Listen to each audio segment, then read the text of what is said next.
안녕하세요. 고전의 지혜 TV입니다. 구독과 좋아요 부탁드립니다.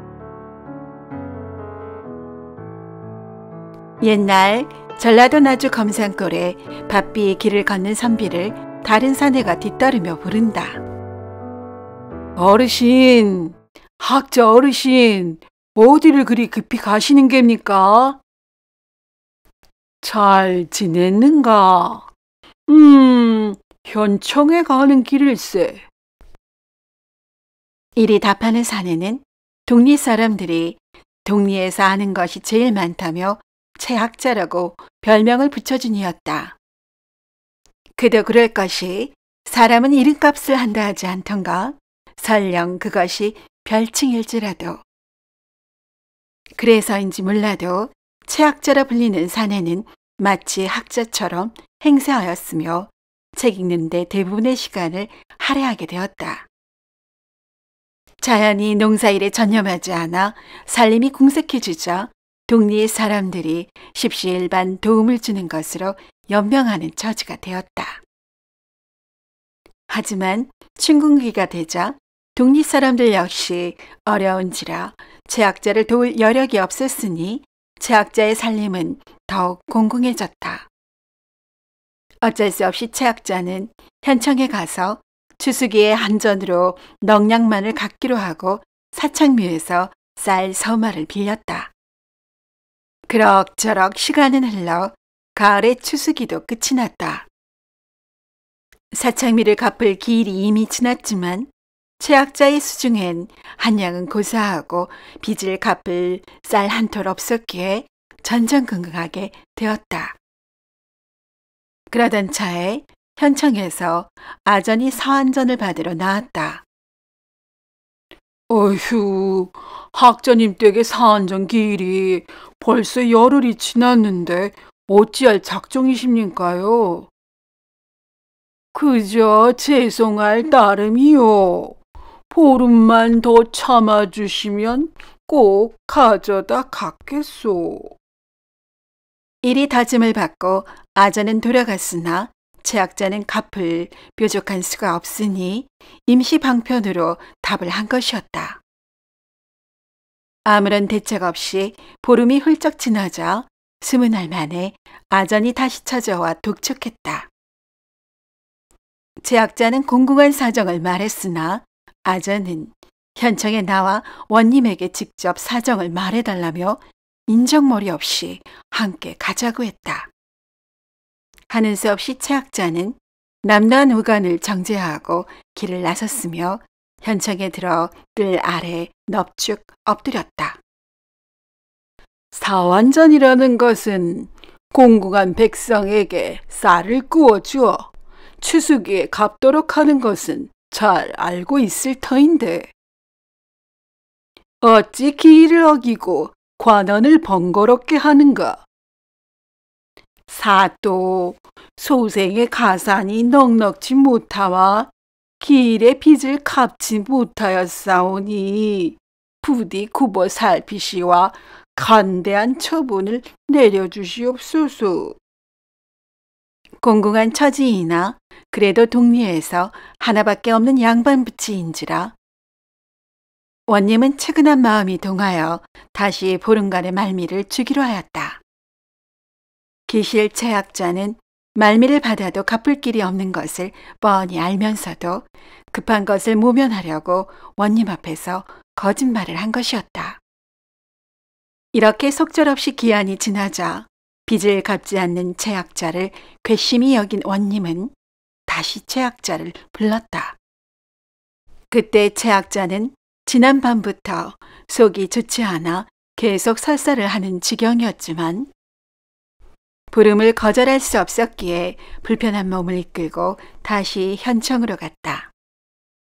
전일에는 자네의 사정을 가긍히 여기어 한참의 말미를 주어 보냈는데 어찌하여 기일을 어기고 갚지를 않았는가? 그런데 원님의 호통이 채 끝나기도 전에 최학자는 얼굴이 노래지더니 참아왔던 설사가 복받쳐 나와 큰소리와 함께 사방으로 구린내가 퍼지게 되었다. 이러는 중에 최악자가 자신의 불편한 몸을 핑계로 며칠 말미를 더 달라고 요청하자 최악자의 바지가 누렇게 물드는 것을 눈으로 역력히 본 원님은 치근한 마음이 들어 다시 말미를 주고 물러가도록 했다. 하지만 보름이라는 시일이 주어진들 빚을 갚을 뾰족한 수가 없었으나 설사를 핑계로 원님에게 또 거짓말을 하였던 것이다. 다시 보름이 지나 사흘 뒤에 또다시 최악자는 원님에게 불려갔다.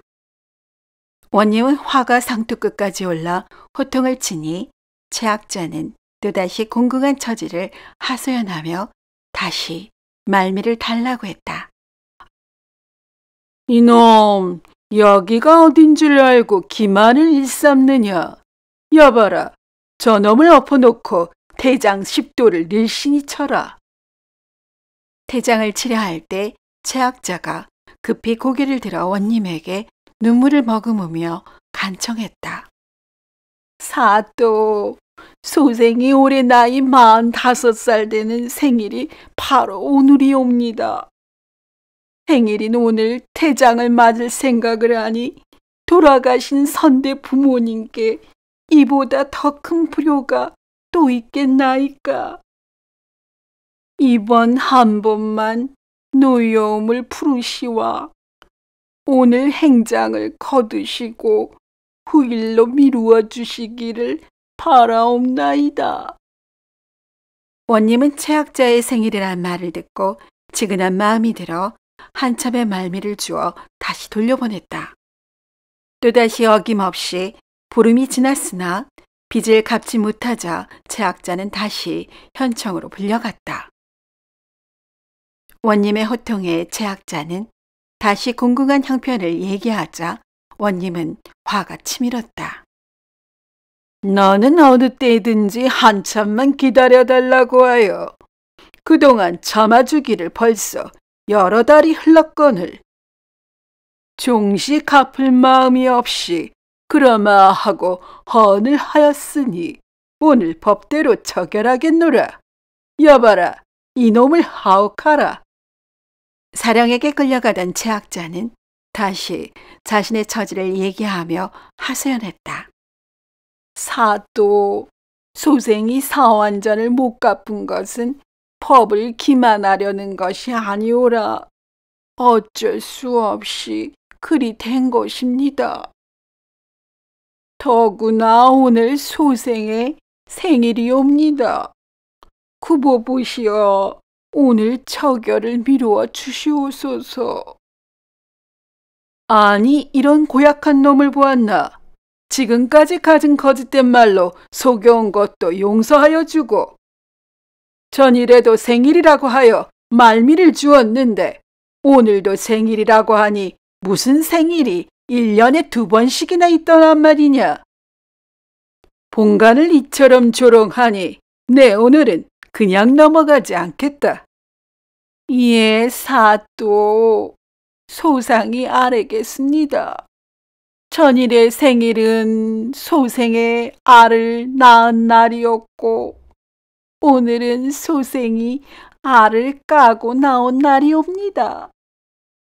전생일은 가짜 생일이었고 오늘이 진짜 생일이옵니다. 통촉하시옵소서. 최악자의 말이 허무맹랑은 하였지만 그 말에 원님은 속으로 웃음이 나왔다. 억지로 웃음을 참으면서 선비된 자가 오죽하면 이럴까 싶어 한 번 더 기회를 주기로 하고 최선비를 풀어주었다. 최악자는 오늘도 자기의 꾀로 위기를 잘 모면했다고 마음속으로 웃어가며 내 할개를 지고 집으로 향했다. 그런데 도중에 용변이 급해 길가의 어느 뒷간으로 들어갔다. 안도하고 쪼그려 앉아 이를 보며 천장을 바라보던 중에 누군가 걸어놓고 간 듯 옷기둥에 전대가 매달려 있는 것이 보였다. 그는 일을 마치고 전대를 들고 나와 무심코 세어보니 엽전 열량이 들어있는 것이 아닌가. 위기를 모면하려 사또 앞에 둘러대기는 하였으나 명색이 선비라 자부하던 최학자는 고지식하게도 혹시 돈 임자가 다시 돌아오지는 않을까 싶어 주변을 이리 기웃 저리 기웃하면서 자리를 뜰 줄 몰랐다. 한편 멀리서 최학자의 두리번거리는 모습을 지켜보던 한 사내가 다가와 연유를 물으니 열량든 전대를 뒷간에서 주워 임자를 찾으려 한다고 말했다. 어유, 저런. 제가 얼마 전 뒷간에 전대를 두고 와 찾던 중이었는데 마침 잘 되었소. 그 전대는 바로 내 것이니 돌려주시오. 그런데 내가 잃어버린 돈은 20냥인데 어찌하여 10냥만 들어있단 말이오. 20냥이라니 전대 속에는 10냥밖에 안 들었었는데 어찌 20냥이란 말이오. 대기 나머지 10냥을 감추지 않았다면 10냥만 남아있을리 만무하지 않겠소? 어서 10냥을 마저 내놓으시오. 아니, 없는 돈을 어떻게 내놓으란 말이오. 돈 찾아주니까 고맙단 말은 고사하고 오히려 도적에 누명을 씌우니 댁은 예의도 모른단 말이오.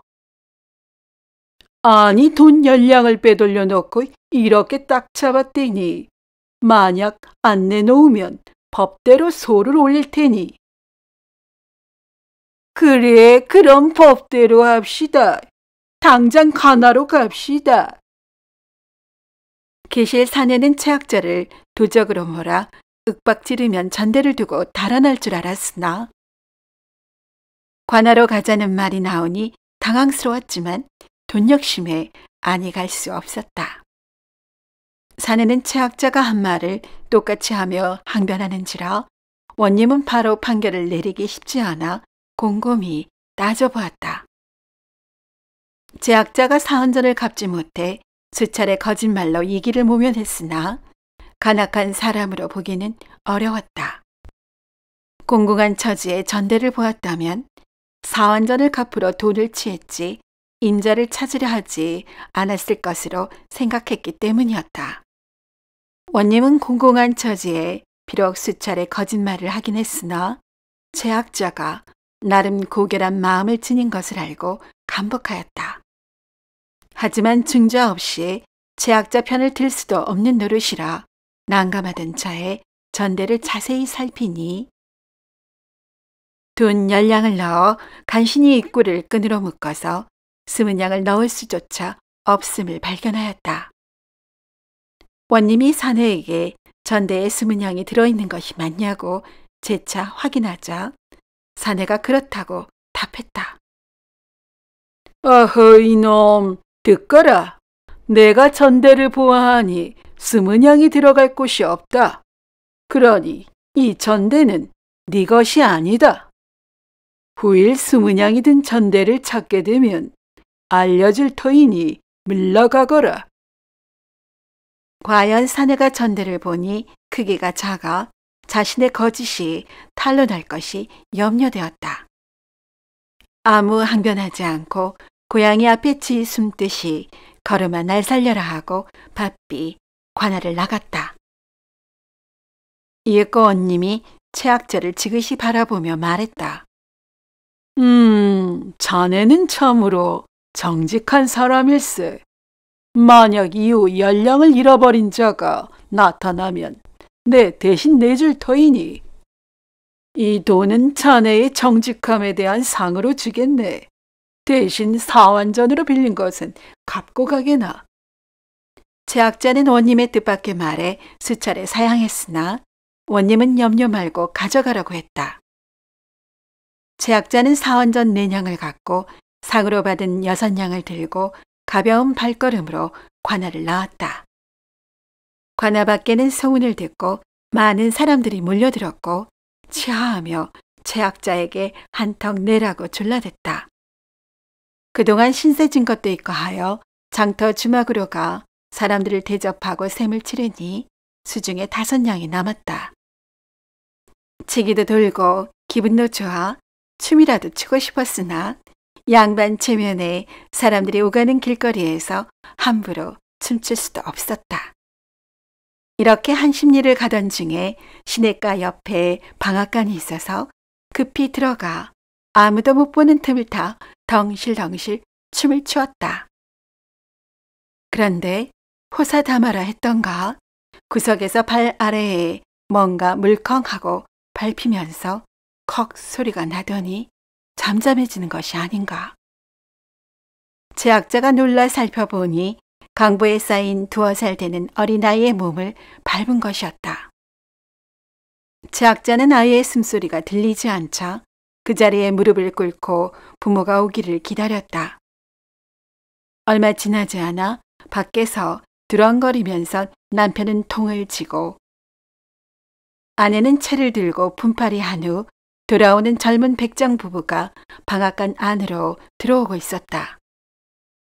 제학자는 부부에게 자초지종을 말하고 자신의 죄를 달게 받겠으니 함께 가나로 갈 것을 청했다. 백정 부부는 분하고 원통한 마음에 제학자와 함께 가나로 가 소를 올렸다. 자초지종을 들은 원님은 선행한 것에 상을 준 것인데 오히려 살인자가 되어 돌아온 최학자를 보고 난감하였다. 원님은 아이를 방으로 데려오라고 한 후 살펴보니 아직 온기가 남아있었고 미약하나마 파동이 느껴져 급히 의원을 불러 살펴보게 하였다. 의원이 진맥을 하고 몸을 찬찬히 살펴보더니 아이가 놀라서 잠시 혼절한 것이라며 사향소합한 한 개를 먹이자 아이의 얼굴에 서서히 생기가 돌아오기 시작했다. 원님은 다행이구나 하는 안도하는 마음이 들었으며 한편으로는 제학자의 심성이 갸륵하다 생각했다. 하나 제학자가 그동안 자신에게 거짓말한 것을 되돌려줄 마음이 생겨났다. 동원으로 나와 이방에게 대전 통편을 가져오라 일러 책장을 열어보며 제학자와 백정 부부를 향해 판결했다. 여기 대전 통편에 따라 술 취하여 방앗간에서 춤추다가 모르고 아이를 밟아 절명케 한 죄는 양반은 1등 감하여 절명한 아이의 어미를 3년 동안 종으로 부리되 만약 법을 어기고 시행치 않으면 1등 가하여 원도 참배를 하겠노라. 이를 옆에서 지켜보던 이방은 듣도 보도 못한 얘기를 원님이 꺼내니 웃음을 억지로 참으며 지켜보았고 백정 부부는 억울함을 풀려다가 오히려 아내가 종노릇을 할 지경이 되니 당황스러웠으며 최학자 역시 어리둥절할 뿐이었다. 백정 부부는 최학자의 죄를 묻지 않겠으니 돌려보내달라고 하소연하는 지경에 이르렀다. 이때 원님이 어미를 찾으며 울어대는 아이를 데려와 백정 부부에게 안겨주었다. 아이가 살아난 것을 본 백정 부부와 최학자는 기쁨의 눈물을 흘렸다. 원님은 최학자에게는 앞으로 춤을 추고 싶거든 집으로 들어가 주변을 살펴본 후에 마음껏 추고 백정 부부에게는 아무리 번거롭더라도 아이를 아무 곳에 방치하지 말고 항상 품고 지내라고 타이르며 모두를 돌려보냈다. 집으로 돌아온 최학자는 그동안 자신이 격에 맞지 않는 학자 행세하느라 집안 살림을 잘 살피지 못한 것을 뉘우치고 집안 살림을 최우선으로 챙기며 가족을 일심으로 보살펴 자손들이 입신할 수 있도록 가장의 역할에 충실했다고 전해진다. 오늘도 이야기를 시청해 주신 여러분께 감사드립니다. 재미있는 이야기로 곧 찾아뵙겠습니다.